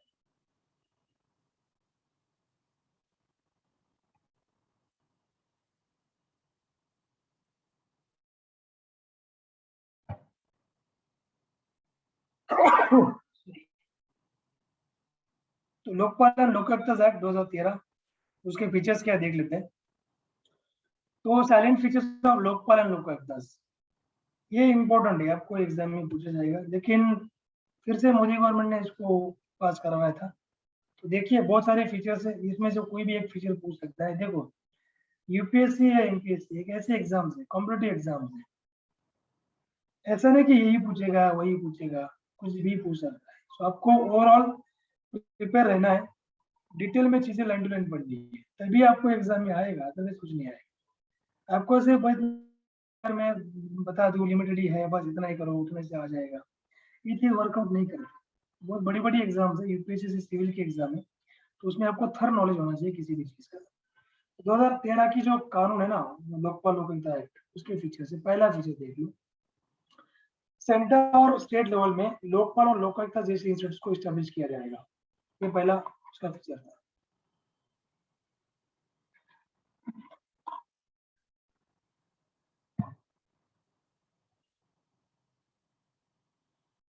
ठीक है, सेंटर और स्टेट लेवल पे। और इनका काम क्या होगा, जो एंटी करप्शन और जो विजिलेंस, यूनिफॉर्म विजिलेंस जो है वॉच करने के लिए, एंटी करप्शन के खिलाफ एक रोड मैप क्रिएट किया जाएगा, दोनों के लिए, सेंटर के लिए, सेंट्रल लेवल पे भी, स्टेट लेवल पे भी, और देश को एक करप्शन फ्री कंट्री करने के लिए तो एक रोड मैप बनाया जाएगा। तो वो भी इसके थ्रू होगा, इसी एक्ट के अंडर में आया था वो। उसके बाद ज्यूरिसडिक्शन डिसाइड किया जाएगा। ज्यूरिसडिक्शन का मतलब होता है कि बाउंड्री रहेगी, उस बाउंड्री में लोकपाल अपना काम करेगा। तो किसके लिए लोकपाल, लोकपाल के अंदर कौन से गवर्नमेंट के ऑफिसर्स आएंगे, मैं आपको बताता हूँ। प्राइम मिनिस्टर आएगा, प्राइम मिनिस्टर उसका ऑफिस आएगा लोकपाल के अंदर। इस एक्ट में दिया है, याद रखना, इस एक्ट में दिया है कि प्राइम मिनिस्टर लोकपाल के अंदर आएगा, मिनिस्टर सारे आएंगे, पार्लियामेंट के मेंबर सारे रहेंगे, किसी के ऊपर भी ये वॉच रख सकता है, उसके अगेंस्ट एक्शन ले सकता है।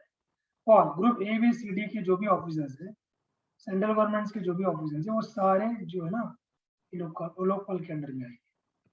यानी इनके खिलाफ जो भी कंप्लेंट जाएगी लोकपाल को, लोकपाल एक्शन लेगा। ये मैं आपको बताना चाहता हूँ, ये पहला फीचर है। दूसरा, लोकपाल जो है, लोकपाल में कौन कौन होगा, एक चेयरपर्सन होगा, द मैक्सिमम ऑफ 8 मेंबर्स, उसमें 8 ज्यादा 8 मेंबर होंगे। उन 8 मेंबर्स के लिए एक चेयरमैन होगा और 50% शैल बी जुडिशियल मेंबर्स। 50% जो भी इनका यहाँ पे जो मेंबर है ना, 8 मैक्सिमम और एक चेयरपर्सन, और इसमें से जो 50% जो है वो जुडिशियल मेंबर्स होंगे, जिनके पास लॉ का नॉलेज है, जुडिशरी का नॉलेज है, जो गवर्नमेंट वकील होगा या फिर डिस्ट्रिक्ट कोर्ट में जज होगा, डिप्टी डिस्ट्रिक्ट जज होगा, व्हाटएवर सेशन जज होगा, ठीक है, तो वो क्वालिफिकेशन, या हाई कोर्ट के भी जज हो सकते हैं। हाई कोर्ट के एक्चुअली होंगे, हाई कोर्ट या सुप्रीम कोर्ट बड़ी लेवल है। 50% जो मेंबर्स है लोकपाल के, वो आएंगे SC ST और OBC माइनॉरिटी और वुमेन, ये रहेंगे 50%। देखो 50% हमने यहाँ पे देख लिया जुडिशियल मेंबर्स, और जो बचे हुए 50% वो कौन रहेंगे? वो रहेंगे SC शेड्यूल कास्ट से आएंगे, शेड्यूल ट्राइब से आएंगे, OBC वाले रहेंगे, माइनॉरिटीज और वुमेन रहेंगे, ठीक है। और अभी लोकपाल का जो चेयरमैन होता है ना, उसका सिलेक्शन कैसे करवाया जाता है, मैंने ऑलरेडी पहले आपको ऊपर बता दिया है कि लोकपाल का सिलेक्शन कौन करते हैं। एक सिलेक्शन कमेटी गठित की जाती है और उस सिलेक्शन कमेटी में एक लीडर ऑफ अपोजिशन होता है। कौन सा? लोकसभा का। देखो लोकसभा के स्पीकर होंगे वहां पे सिलेक्शन कमेटी के, प्राइम मिनिस्टर रहेंगे उनके हेड, उसके बाद स्पीकर ऑफ लोकसभा रहेगा, लीडर ऑफ द अपोजिशन रहेगा लोकसभा का, चीफ जस्टिस ऑफ इंडिया होते हैं, या फिर सिटिंग, ठीक है, या फिर कौन होगा यहाँ पे?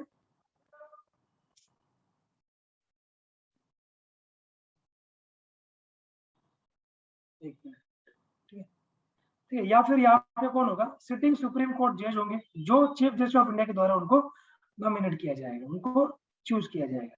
या फिर कोई कायदे पंडित होगा, कायदे पंडित एमिनेंट जूरिस्ट, जो एकदम एक्सपर्ट है कानून में, एमिनेंट जूरिस्ट होगा, जो प्रेसिडेंट के द्वारा अपॉइंट किया जाएगा और on the basis of recommendations, किसकी रिकमेंडेशन के द्वारा? First 4 members of selection committee की रिकमेंडेशंस के द्वारा।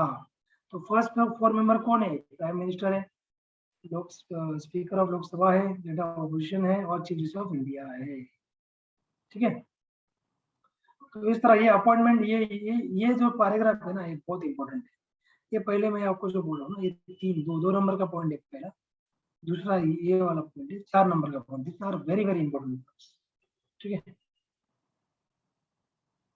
उसके बाद सर्च कमेटी जो है वो सिलेक्शन कमेटी को थोड़ा हेल्प कराएगी किसमें? सिलेक्शन प्रोसेस में, ठीक है। कौन सा? सर्च कमेटी विल असिस्ट, किसको असिस्ट करेगी? देखो 50% जो मेंबर्स होते हैं ना, जो SC ST से आते हैं, 50% of the members of the search committee, तो 50% जो मेंबर्स है सर्च कमेटी में वो कौन से रहेंगे? वो शेड्यूल कास्ट के रहेंगे, शेड्यूल ट्राइब्स के रहेंगे, OBC माइनॉरिटी और वुमेन रहेंगे, स्त्री नारियां रहेंगी, ठीक है, स्त्री रहेगी उस अकॉर्डिंग। तो प्राइम मिनिस्टर जो है has been brought under the purview of the Lokpal, वो तो लोकपाल के अंडर चले गए प्राइम मिनिस्टर, ठीक है, उस अकॉर्डिंग। और यानी कि इसका मतलब क्या है कि जो भी कोई कंप्लेंट अगर प्राइम मिनिस्टर के खिलाफ होती है तो उसको लोकपाल क्या करेगा? एड्रेस करेगा, ठीक है। मानो प्राइम मिनिस्टर पे करप्शन का आरोप लगा है, प्राइम मिनिस्टर के खिलाफ कुछ मिसबिहेवियर का कंप्लेंट आया है, तो उसको कौन एड्रेस करेगा? लोकपाल एड्रेस। सो लोकपाल का जो ज्यूरिडिक्शन था, ज्यूरिडिक्शन का मतलब होता है अधिकारक क्षेत्र। इसमें कौन से कैटेगरी आते हैं? देखो मैंने नीचे सारी दी आपको, 7 नंबर के पॉइंट, सारी कैटेगरीज है इसमें। तो इसमें पब्लिक सर्वेंट्स है, group A, group B, group C, group D, officers है, एम्प्लॉयमेंट ऑफ गवर्नमेंट है। उसके बाद on complaints effort to the CVC है, सेंट्रल विजिलेंस कमीशन। इसके रिगार्डिंग जो कुछ कंप्लेंट अगर लोकपाल को आती है, CVC will send its report of parliamentary inquiry in respect of Group A, Group B officers back to the Lokpal for further decision, ठीक है। तो इस अकॉर्डिंग ये सारी चीजें यहाँ पे आएगी। सो 8, 9, 10 नंबर, 11 नंबर, 12 नंबर का पॉइंट है, तो हम नेक्स्ट क्लास में इसको डिस्कस करेंगे। तो कोई डाउट क्वेरी होगा तो आप पूछ सकते हो। तो 8 नंबर से आगे के जो पॉइंट होंगे अगले क्लास में हम डिस्कस कराएंगे। सो कोई इश्यू क्वेरीज होगी तो आप पूछ सकते हो।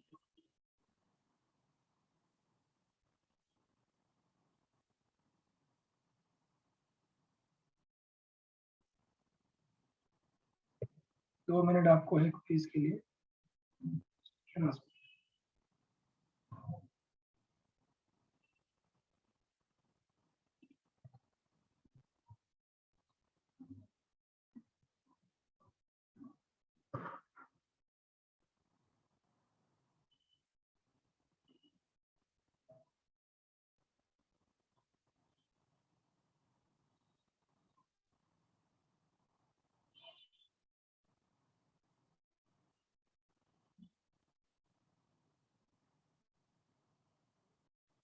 बोलो जल्दी। अंशुल, कल्पेश, सम्यक। No doubts.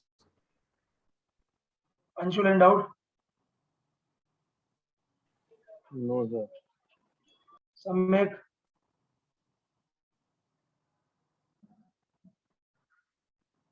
ठीक है, चलिए, ये सम्यक ने रिप्लाई दिया है, नो सर। ओके, ठीक है, चलिए फिर आज की क्लास हम यहाँ एंड करते हैं। बाकी के जो पॉइंट होंगे आगे क्लास में हम डिस्कस करेंगे। मुझे आप में इसलिए बता दो कि यूपीएससी की तैयारी कौन करता है, आप में से कौन यूपीएससी, बिकॉज एमपीएससी भी यहाँ मिक्स्ड है, बिकॉज इंग्लिश मीडियम बैच है, इसलिए वो भी अभी यहाँ पे मिक्स्ड इंग्लिश में जो दिया जा रहा है। एमपीएससी कौन है, यूपीएससी कौन है? कल्पेश तुम यूपीएससी हो गया? वो एमपीएससी में। एमपीएससी। अंशुल? एमपीएससी। एमपीएससी। सम्यक? अच्छा, सम्यक एमपीएससी है, सारे एमपीएससी हो रहे तुम कितने कितने। यूपीएससी वाले आए नहीं, जो बोरीकर वो ये सिद्धेश करके था, वो यूपीएससी वाला था। इकरा करके भी लड़कियों भी यूपीएससी करी थी, बाकी सारे एमपीएससी इंग्लिश में। ठीक है, चलिए, so good night everyone, so see you next class. Yes sir, good night, thank you.